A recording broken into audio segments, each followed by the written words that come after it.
آموزش اورگاد کمتر از 3 دقیقه. سلام بچه‌ها، من امیر زوبینم. امیدوارم حالتون خوب باشه و لبتون خندون. قبل از هر چیزی بریم سراغ پسیو اورگاد. ببینین اورگاد 6 تا پا داره که هر کدوم از پاها مثل یه دونه اسلحه عمل میکنن. شاید بپرسین چطوری؟ ببین زمانی که شما به انمیتون اتک بدید، اگه از سمت پاهایی که روشنن، مثلا هر 6 تا روشنه، اگه از سمت پاهایی که روشنن اتک بدید، یه دمیج سنگی و منطقه‌ای رو به انمی میده که توی فایتا خیلی به درتون میخوره. الان مثلا من از سمت این پا میخوام اتک بدم، شما نگاه کنین این خاموش شده ولی یه دمیج منطقه‌ای رو داد. مثلا از این سمت میخوام اتک بدم. پاهاتون هر 20 ثانیه دوباره شارژ میشن. شما باید چیکار کنین؟ زمانی که با انمی وارد فایت شدین فقط دورش بچرخید. دورش که بچرخین دونه دونه ابیلیتیاشو استفاده میکنه، دونه دونه از پاهاش استفاده میکنه تا حد اکثر دمیج رو به انمیتون بده. کیورگات مثل یه نارنجک عمل میکنه. زمانی که شما زیر پای انمی هدف بگیرین و به انمی برخورد بکنه، انمی رو برای 1.5 ثانیه 45% اسلو میکنه که برای گرفتن خیلی خوبه.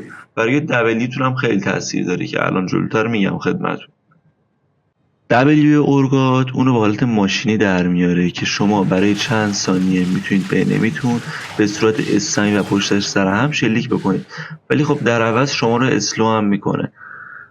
دو تا نکته ای که هست، پسیوتون روی دبلیوتون هم کار کنه. یعنی زمانی که شما روی انمی مارک کردین و میخواین به شلیک کنین، اگه از سمت پاهایی که فعالن بهشون شلیک کنین، اون دمیج پسیوتون هم میخورن. نکته دومی که هست، همونطور که قبلا بهتون گفتم، اورگاد وقتی دبلیوش فعاله به نزدیکترین انمی شلیک میکنه و اولویتش نزدیکیه. ولی زمانی که شما روی یکی از انمیاتون کیو بزنید، اولویتش دیگه میشه اون انمی که کیو خورده. یعنی حتی اگه هم بیام نزدیک این، بازم اینو میزنن. اینم بگم بهتون، زمانی که شما دبلیوتون فول بشه دیگه هیچ لیمیتی برای خاموش و روشن کردن دبلیوتون ندارید. هر زمان که بخواید خاموش میکنید و هر زمان که بخواید روشن میکنید. ابیلیتی سوم اورگاد که ایش باشه 2 تا کار براتون انجام میده. کار اولی که انجام میده، به سمت انمی میپره، پرتش میکنه عقب و استانش میکنه. کار دومی که میکنه، بهتون شیلد میده. آر اورگاد یه قلابی رو به سمت انمی پرتاب میکنه و شما برای 4 ثانیه انمی رو اسلو کنید. توی این 4 ثانیه فرصت دارین که هیل انمی رو به زیر 25% برسونید. اگه بتونین این کارو بکنین، اورگاد انمی رو کیل میکنه و به درون خودش میکشه و کسایی که نزدیکتون باشن فیر میشن و شما فرصت این دارید که به اونا اتک بدین.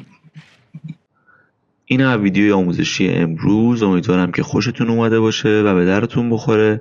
اگه براتون جالب بود ممنون میشم لایک و ساب بکنید. هیروی بعدی رو هم شما داخل کامنت ها بنویسید تا آموزش اونم براتون بسازم. تا درودی دیگر، بدرود.